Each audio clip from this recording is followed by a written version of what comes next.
নামাজ কায়েম করুন বন্ধু, কারণ এপারের চেয়ে ওপারের জীবন বেশি সুন্দর।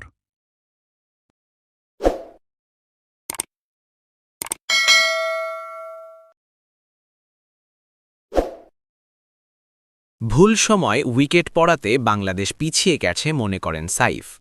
২৪৮ রানের লক্ষ্য। বাংলাদেশ ১৯ ওভারের মধ্যেই ১০০ বৈতরণী পার হয়ে যায়, কিন্তু চূড়ান্ত বৈতরণীটা আর পার হওয়া হল না। ২ উইকেটে ১০১ রান থেকে বাংলাদেশ অল আউট হয় ২২২ রানে। ২৬ রানে জিতে দ্বিতীয় সারির ক্রিকেটারদের নিয়ে সফরে আসা নিউজিল্যান্ড।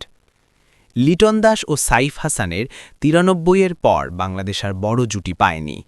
দলীয় ১১৪ রানে সাইফের ৫৭ রানে বিদায়ের পর লিটন দাস আউট হন ৪৬ রান করে। এরপর তাওহিদ হৃদয় ও আফিফ হোসেনের দ্বিতীয় সর্বোচ্চ ৫২ রানের জুটি হয়। বাকিটা সময় বলতে গেলে উইকেটের মিছিলই চলেছে, যার খেসারত দিয়ে বাংলাদেশ হেরেছে ২৬ রানে।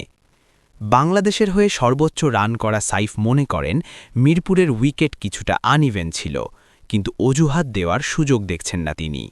তার মতে ভুল সময় উইকেট পড়াতে বাংলাদেশ পিছিয়ে পড়েছে।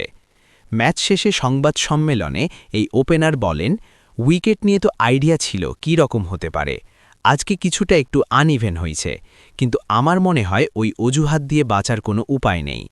আমরা ম্যাচে ছিলাম ২২-২৩ ওভার পর্যন্ত, রং টাইমে কিছু উইকেট পড়াতে আমরা পিছিয়ে গেছি। নিজের ইনিংস নিয়ে কথা বলেন সাইফ। এই সিরিজের আগে ব্যাটে রান ছিল না তার।